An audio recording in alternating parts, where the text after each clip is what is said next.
A'udzubillahi minasyaitonirrajim. Bismillahirrahmanirrahim. Alhamdulillahi la haula wala quwata illa billahil azim. Allahumma sholli barik salim ala Muhammadin wa ala alihi wasallam. Sebelumnya saya sampaikan salam yang terbaik. Salam para malaikat kepada para penghuni surga. Assalamualaikum warahmatullahi wabarakatuh. Alhamdulillah pemirsa, apa kabarnya? Insyaallah mudah-mudahan semuanya diberikan kesehatan, kenikmatan iman dan Islam. Kali ini kita akan membahas bagaimana orang-orang yang berinteraksi dengan Al-Quran, bagaimana hikmahnya dan apa-apa saja keutamanya. Insya Allah tetap bersama saya, jangan kemana-mana.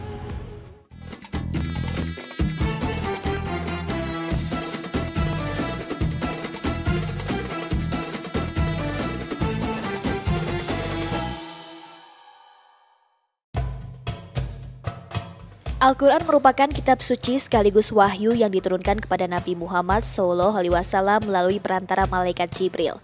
Al-Quran diturunkan untuk dijadikan petunjuk, pegangan, dan pedoman hidup bagi umat manusia. Menuntun manusia ke arah yang lebih baik untuk mendapatkan rahmat, syafaat, serta kebaikan dari Allah Subhanahu wa Ta'ala. Al-Quran juga merupakan salah satu dari 6 rukun iman. Seorang muslim wajib mengimani bahwa Al-Quran melengkapi semua kitab suci yang turun sebelumnya dan menjadi panduan hukum Islam. Al-Quran diriwayatkan secara bertahap, masa demi masa, keturunan demi keturunan, tanpa mengalami perubahan atau pemalsuan sama sekali. Hal ini karena Al-Quran diturunkan dengan dijaga langsung oleh Allah Subhanahu wa Ta'ala. Sesuai dengan firman Allah, "Kamilah yang menurunkan Al-Quran dan kami pula yang menjaganya." Al-Quran Surat Al-Hijr ayat 9. Al-Quran diturunkan untuk dibaca oleh setiap orang muslim, direnungkan dan dipahami makna, perintah dan larangannya, kemudian diamalkan. Begitu mulianya orang yang membaca Al-Quran hingga Rasulullah pun mengatakan bahwa perumpamaan orang tersebut bagai buah utrujah yang wangi dan lezat.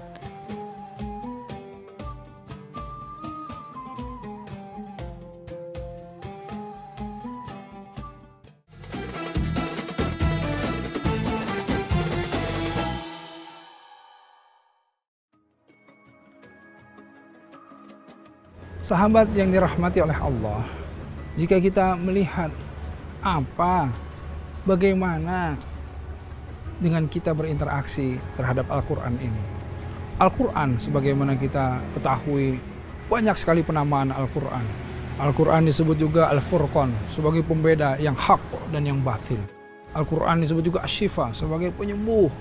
Al-Quran sebagai satu informasi yang sangat lengkap, yang sangat komprehensif, informasi tentang masa lalu, informasi-informasi saat ini, dan informasi-informasi yang mendatang. Nah, kalau kita lihat, orang membaca Al-Quran, dia pasti akan cerdas. Ya, orang yang membaca Al-Quran, yang kemudian menghafalnya, yang kemudian memahaminya, yang kemudian mengamalkannya, dan kemudian menyebarkannya, insya Allah ini adalah termasuk orang-orang yang beruntung, orang-orang yang dirindukan oleh surga. Nah, bagaimana kita menjadi cerdas? Karena Al-Quran memberikan informasi yang menyeluruh tadi. Informasi tentang masa lalu, saat ini, dan yang akan datang. Jika kita lihat, dari mana manusia mengetahui kisah-kisah terdahulu?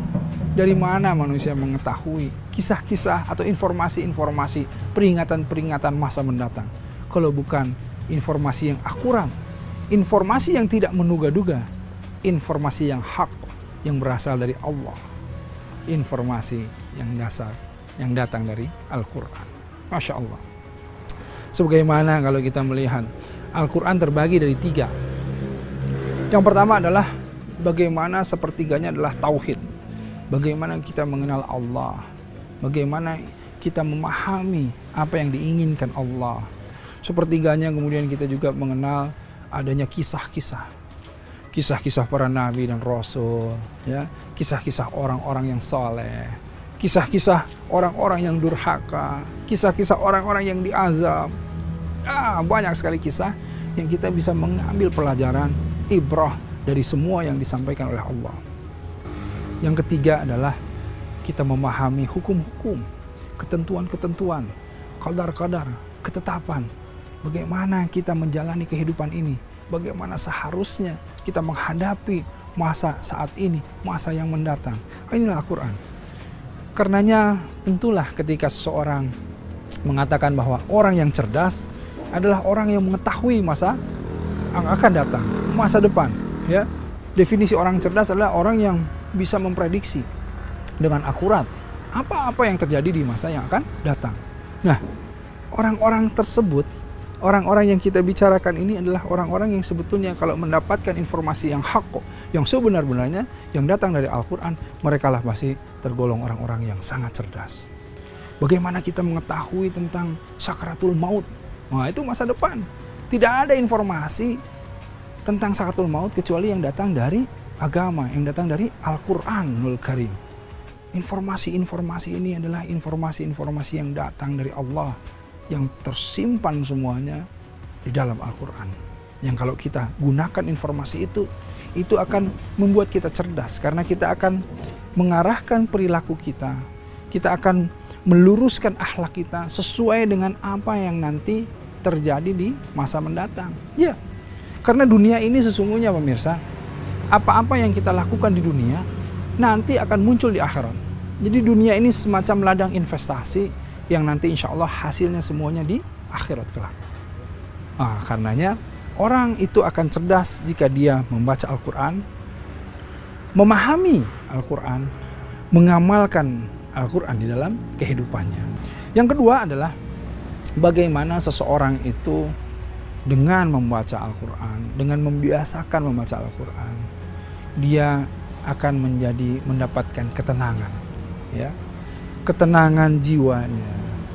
Dia akan mendapatkan yang namanya penyejuk hatinya, penglipur laranya, sebagai motivasi untuk dirinya, yang membuat dirinya optimis untuk menghadapi kehidupan. Kenapa? Karena banyak sekali di dalam Al-Quran dijelaskan oleh Allah janji-janji Allah tentang bagaimana walanabluwannakum bisyai'in minal khaufi wadh-dhu'i wa naqsin minal amwali wal anfusi wath thamarat, bahwa orang-orang itu akan diuji oleh Allah, sedikit kegelisahan, ketakutan, kekurangan harta, bahkan dengan jiwanya.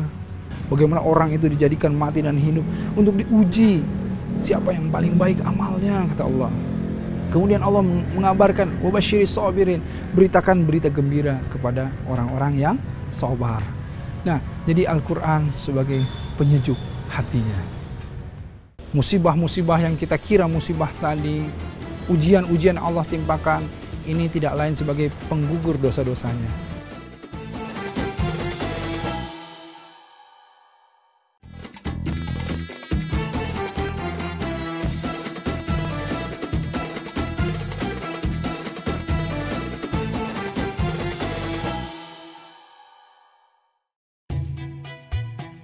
Sebagian orang malas membaca Al-Quran padahal di dalamnya terdapat petunjuk untuk hidup di dunia.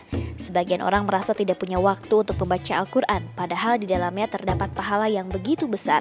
Sebagian orang merasa tidak sanggup belajar Al-Quran karena sulit, padahal membacanya sangat mudah dan mendatangkan kebaikan. Allah berfirman, sesungguhnya Al-Quran ini memberikan petunjuk kepada jalan yang lebih lurus dan memberi kabar gembira kepada orang-orang mukmin yang mengerjakan amal soleh, bahwa bagi mereka ada pahala yang besar. Al-Quran Surat Al-Isra ayat 9. Banyak sekali keutamaan Al-Quran. Siapapun yang berinteraksi dengan Al-Quran pasti akan mendapatkan pahala yang besar dan balasan yang berlipat-lipat. Orang yang membaca, memahami, menghafalkan, dan mengamalkan isinya juga akan mendapatkan kemuliaan di sisi Allah Subhanahu wa Ta'ala.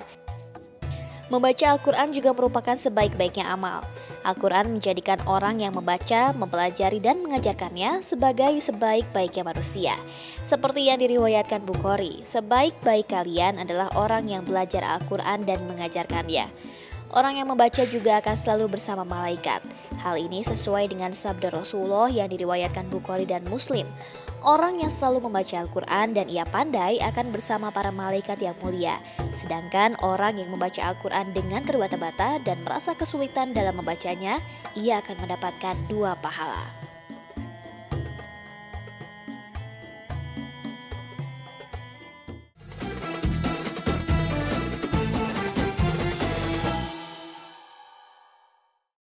Sahabat yang dirahmati oleh Allah, bagaimana tadi kita membahas bahwa Al-Quran menjadi penyejuk hati kita, menjadi pengobat bagaimana ketika hati ini sedang galau, bagaimana kita itu bisa menjadi tenang hatinya. Itu dikarenakan optimisme, motivasi akan muncul ketika kita membaca janji-janji Allah. Apa itu janji-janji Allah? Ayat-ayat yang Allah beritakan kepada kita sebagai penglipur hati kita ketika kita diuji. Ketika seseorang masuk ke dalam ujian, bagaimana Allah kemudian mengabarkan wabasyiris sabirin, beritakan berita gembira kepada orang-orang yang sabar. Orang-orang yang apa? Yang ketika mendapatkan musibah menyebutkan innalillahi wa inna ilaihi rajiun. Karena apa? Sesungguhnya memang segala sesuatu itu berasal dari Allah dan akan kembali kepada Allah. Karenanya kesulitan tadi, musibah-musibah yang kita kira musibah tadi, ujian-ujian Allah timpakan, ini tidak lain sebagai penggugur dosa-dosanya atau yang akan meningkatkan derajatnya di sisi Allah. Itulah bagaimana penglipur lara yang Allah janjikan kepada kita, orang-orang yang bersabar. Innallaha ma'as-sabirin, Allah bersama orang-orang yang sabar. Aisyah radhiyallahu anha mengatakan bahwa tertusuk duri pun itu adalah pengguguran dosa-dosa orang-orang yang beriman. Bayangkan, penglipur lara. Apalagi kesulitan-kesulitan kita seperti yang pemirsa sekarang hadapi. Ya kan, kita banyak masalah. Ya, saya juga banyak masalah. Tapi insya Allah dengan keyakinan kita kepada Allah, fa inna ma'al usri yusra. Inna ma'al. Jadi jelas sekali bagaimana bersama kesulitan ada kemudahan. Ini janji Allah yang memotivasi kita. Selain itu adalah Al-Quran juga sebagai rambu-rambu pelindung diri kita. Ya, pelindung. Wah, bayangkan perisai kehidupan kita itu Al-Quran. Bagaimana Al-Quran memberikan warning, peringatan-peringatan. Hati-hati, ada ini, ada itu. Bagaimana Al-Quran menjadi alarm buat kita. Alarm. Kalau kita sedang melakukan sesuatu, jangan-jangan nih kita tidak tenang, kita jauh dari Allah. Nah ini, kita lihat konsep rambu. Di lalu lintas kita melihat ada rambu-rambu jalan, ada lampu merah, ada verboden dan lain-lain. Kalau kita melihat itu sebagai larangan, boleh jadi kita jadi stres. Kenapa saya tidak boleh parkir di sini? Kenapa saya merah harus berhenti? Kenapa saya nggak boleh lewat sini verboden? Kenapa ini? Kenapa itu? Banyak sekali pertanyaan. Padahal rambu-rambu tersebut yang mengatur kita agar kita selamat berlalu lintas, berkendaraan. Allah membuat rambu-rambu, membuat satu mekanisme, satu sistem yang akan membuat kehidupan kita selamat. Karenanya agama, jika kita lihat sebagai rambu yang menuntun kita, bukan larangan, tetapi yang menuntun kehidupan kita, agar supaya kita selamat. Inilah Al-Quran, zulumati ilan nur, yang membawa kita dari gelap menuju cahaya. Al-Quran sebagai tuntunan. Allahu Akbar. Kalau kita lihat lagi Al-Quran, bagaimana sebetulnya sebagai syafaat. Ya, Al-Quran sebagai syafaat. Apa itu syafaat? Syafaat itu pertolongan. Jika kita membaca Al-Quran, di dunia ini pahalanya saja 10 kali lipat dari satu huruf. Bayangkan. Pernahkah kita mendengar bagaimana surah Al-Mulk membela hamba Allah yang senang membacanya? Bagaimana surah Al-Mulk memohon kepada Allah bahwa ya Allah, jangan engkau azab orang tersebut ya Allah, karena orang itu selalu bersama kami. Di pagi hari, di siang hari, di sore hari, di kala sedih, di kala senang, orang itu selalu bersama kami. Itulah Al-Quran sebagai sahabat, sebagai penolong kita. Insya Allah kita lanjutkan nanti, tetap bersama kami. Orang-orang yang membaca Al-Quran, dia akan kemudian masuk ke dalam keseimbangan.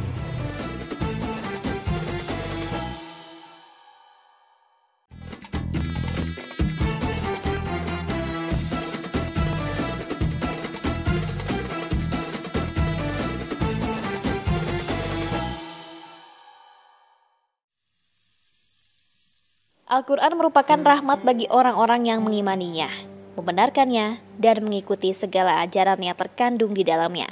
Karena Al-Quran mengajak dan membimbing manusia kepada keimanan, hikmah, dan kebaikan sehingga membawa mereka ke surga dan terhindar dari azab neraka. Rahmat bisa berupa ampunan dosa, perlindungan, petunjuk, dan kebaikan-kebaikan lain. Allah Subhanahu wa Ta'ala berfirman, "Wahai manusia, sesungguhnya telah datang kepadamu pelajaran dari Tuhanmu dan penyembuh bagi penyakit-penyakit yang ada di dada dan rahmat bagi orang-orang mukmin." Al-Quran Surat Yunus ayat 57. Sungguh Al-Quran merupakan mukjizat luar biasa yang dapat memberikan ketenangan, ketentraman, kedamaian sekaligus obat bagi penyakit yang bisa dilakukan oleh siapa saja yang mau membacanya, menghayati, dan mengamalkan isinya dalam kehidupan sehari-hari.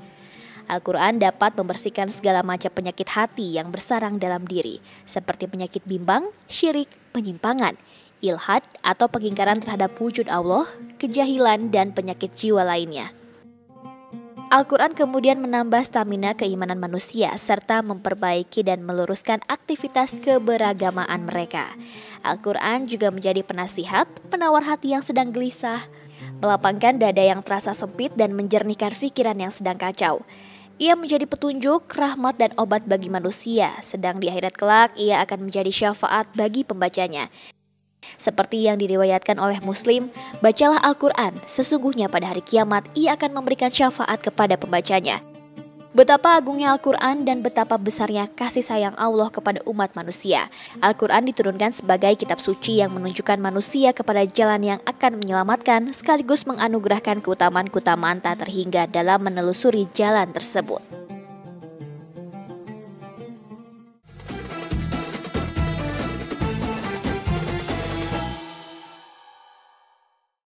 Sahabat yang dirahmati Allah, bagaimana Al-Quran tadi kita bahas sebagai syafaat. Perbanyak membaca Al-Quran, karena Al-Quran ini surah-surahnya insya Allah akan menjadi pelindung kita di yaumil akhir nanti. Ya. Bagaimana orang-orang yang dekat dengan Al-Quran, kita pahami para hufaz, ya, para penghafal Al-Quran, para hafiz-hafizah, yaumil akhir mereka itu akan dimuliakan oleh Allah. Orang tuanya saja, orang tua para hufaz dibangkitkan dengan jubah kebesaran, dengan jubah berkemilau emas. Itu baru orang tuanya, belum para hufaznya. Hafiz-hafizah ini dibangkitkan dengan kemuliaan, dengan kehormatan, dengan mahkota oleh Allah dimuliakan. Bagaimana para penghafal Quran ini membaca Al-Quran menjadi syafaat di yaumil akhir nanti. Selain untuk kita pun bisa memberikan syafaat untuk orang-orang yang lainnya. Kenapa? Karena para nabi dan rasul mempunyai syafaat. Orang-orang yang soleh pun mempunyai syafaat. Oh, Allahu Akbar. Nah, kemudian Al-Quran juga sebagai obat, asyifa. Betul, sebagai obat. Selain obat untuk jiwa, tetapi Al-Quran pun terbukti menjadi obat untuk fisik, untuk jasad kita. Allahu Akbar.